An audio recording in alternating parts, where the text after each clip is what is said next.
எல்லா உலகம் ஒன்று, அந்த சினிமா உலகம் ஒன்று இருக்கு இல்லைங்களா, அது ஒரு உலகம், தனி உலகம். அந்த உலகம் ஒரு வட்டம். அதுக்குள்ளே என்ட்ரு ஆகிறதுக்கு நிறைய போராடணும். உள்ளே ஒன்ஸ் ஃபார் ஆல் உள்ளே என்ட்ரு ஆகிட்டா உங்கள் திறமையும் உங்கள் இதெல்லாம் மொத்தத்தையும் உள்ளே போட்டிங்க, அப்படி திரும்பி பார்க்குறதுக்குள்ளே உங்கள் லெவல் வேறு லெவலில் போயிடும். அது எல்லாத்துக்கும் பொருந்தும். அது இப்போவா சான்ஸே கிடையாது. 50 வருஷம் சினிமாவில் நடித்து சம்பாதிக்கிற பணத்தை 5 படத்தில் சம்பாதிச்சிடுறாங்க. இப்போ அதில் ஒன்றும் தவறு இல்லையே, அதில் எங்கே தவறு இருக்குது? அவ்வளோ எஃபர்ட்ஸ் போடுறாங்க அவங்க, அதில் ஒன்றும் டவுட்டு கிடையாது. ஆனால் அவ்வளவும் ரிஸ்க்கு தான். அதுக்கு என்ன பண்ணுறது? சினிமாவே லாஜிக் இல்லாத ஒரு ரிஸ்க்கான ஒரு பிஸ்னஸ் தானே அது. லாஜிக் கிடையாது, ஹைலியான ரிஸ்க்கான ஒரு பிஸ்னஸ் தான். அதில் ஒன்றும் டவுட்டே கிடையாது. பணத்தை அதிலே பணமே ரொட்டேட் ஆகுது, ரொட்டேஷனில் போயிட்டுருக்கு. ரிஸ்கியானது தான், அதனால் கேர்ஃபுல்லாக பண்ணணும். அதெல்லாம் சரி, அதெல்லாம் இருக்கட்டுங்க. சப்ஜெக்ட்டுக்கு வர அதில் ஜெயிக்க வேண்டும்.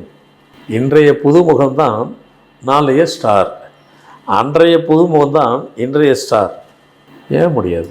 எல்லோரும் முடியும். இங்கே நிறைய இருக்காங்க, சுப்ரீம் ஸ்டார், மல்டி ஸ்டார், எல்லா ஸ்டார் வேல்யூ வந்துடும். ஆனால் அந்த பேருக்குள்ளே ஒரு ஒலியும் ஒரு சவுண்டும் இவங்க தான் ரிப்பீட்டடாக வந்து ஜெயிக்கிறாங்க. காரணம் கேட்டால் அந்த சவுண்டுக்குள்ளே ஒரு தனி ஒரு ஈர்ப்பு சக்தி இருக்குது. ஏன்னா சினிமாங்கிறது வந்துட்டு மக்களோடு வந்து கலந்துரையாடல், மக்கள் நேரடியாக அதை வந்து மார்க் அவங்க போடுறது. அப்போது அதுக்கு ஈர்ப்பு சக்தி அதிகம் இருக்கணும், மேக்னெட் பவர் வேணும். அவங்களுடைய இது வந்துட்டு ரெகக்னைஸ் கிடைக்கணும், ஒரு அங்கீகாரம் கிடைக்கணும். அப்போ அதுக்கு ஒரு மேக்னெட் பவர் வேணும். அந்த மேக்னெட் பவர் உள்ள பேரை வச்சிட்டா அது தானே ஸ்டார் ஆயிடுவாங்க. அதான் இன்றைய புதுமுகம் நாளைக்கு ஸ்டார். இப்படி சினிமாவுக்கு சிவகார்த்திகேயன் எப்படி இருந்தார்? சினிமாவுக்கு சின்னத்திரை தான், இல்லை சின்னத்திரைன்னு ஈஸியாக தான் சொல்லக்கூடாது, ஸ்டாருக்கான சின்னத்திரையில் தான் வந்தார். இந்தி சூப்பர் ஸ்டார் இருந்தார் இல்லையா, இருக்கிறார் இல்லையா, அவர் ஸ்டாருக்கானில் சீரியலில் தான் நடிச்சிட்டு இருந்தார். ஷாருக்கான் அப்படியே சினிமாவில் ஜம்ப் ஆனார். அது சிவகார்த்திகேயன் அதே தான்.